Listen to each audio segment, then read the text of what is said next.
Fl-ewwel 6 xhur ta' din is-sena tħallsu kważi 47,000 euro inqas f'benefiċċji tal-korriment wara li ġew irreġistrati inqas aċċidenti li jseħħu fuq il-post tax-xogħol meta mqabbel mal-istess perjodu is-sena li għaddiet. Statistika maħruġa mill-Uffiċċju Nazzjonali tal-Istatistika l-NSO urid kif l-aċċidenti fuq il-post tax-xogħol bejn Jannar u Ġunju li għaddew naqsu b'102 differenti mis-sena l-oħra. One News tħarreġ jiġri f'każi simili fejn fost l-oħrajn persuni involuti jiġu kompensati finanzjarjament mid-Dipartiment tas-Sigurtà Soċjali li skont l-att li twaqqaf bih għandu diversi artikli li bihom jagħti l-benefiċċji lil dawk li sfortunatament ikunu involuti f'xi aċċident fuq il-lan tax-xogħol. Dwar dan tkellimna mad-Direttur Ġenerali tas-Sigurtà Soċjali Grazio Barbara li spjegalna kif taħdem is-sistema f'dawn il-każi. Sistema li fl-ewwel 6 xhur tas-sena kkumpensat f'benefiċċji tal-korriment fuq il-post tax-xogħol lil 560 raġel u 115 il-mara bi ftit aktar minn 517,000 euro. Dawn jitqablu mal-563,997 euro li tħallsu lil 793 persuna fl-ewwel 6 xhur tal-2022. Dawn il-persuni jkunu għamlu l-fuq minn 3 ijiem nieqsa mix-xogħol kawża tal-korriment li huma jkunu sofrew.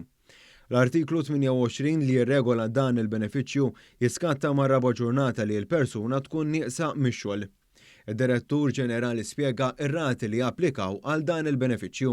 Jekk ikun persuna miżżewweġ bil-parti l-oħra ma taħdimx inħallsu 34 euro 55 cents kuljum u jekk ikunu single jew inkella miżżewġin bil-parti l-oħra fi żwieġ ma taħdem inħallsu bi 26 euro kuljum. Dana il-pagament għabbażi tal-bord jista' jiġi estiż anki sa sena. Fil-fatt jekk il-korriment tal-persuna jfisser li din għandha tkun nieqsa mix-xogħol għal aktar minn 10 ijiem, il-każ tagħha jiġi referut quddiem bord mediku li jista' jestendi l-benefiċċju. Barbara innota wkoll li l-benefiċċju jingħata mingħajr distinzjoni bejn irġiel u nisa u irrelevanti jekk il-persuna hijiex impjegata jew inkella taħdem għal rasa. Lilin mill-benefiċċju tal-korriment, id-Dipartiment tas-Sigurtà Soċjali għandu żewġ benefiċċji ulterjuri regolati mill-artiklu 29 li jirrigwardjaw diżabilità li l-persuna tkun sofrit kawża tal-korriment fuq il-post tax-xogħol. Fil-fatt jekk wieħed ikun sofra bejn 1 u 19% diżabilità skont kif ikun stabbilit mill-bord mediku, il-persuna tkun intitolata għal lotja ta' darba. Din lotja tvarja bejn 275 euro u 89 ċenteżmu u 5,240 euro u 10 ċenteżmi. Barbara spjega wkoll x'jiġri f'każi li d-diżabilità taqbes 19% hekk kif il-persuna tkun eliġibbli għal pensjoni tal-korriment li tola sa 78 euro u 84 ċenteżmu f'każ li d-diżabilità tkun waħda li tilħaq id-89%. Waqt li l-persuna jkun qed jieħu l-pensjoni tal-korriment jista' wkoll jibqa' jaħdem. Ġifieri waqt li qed jaħdem għax kellu dik il-korriment qed tingħata dik it-tip ta' pensjoni.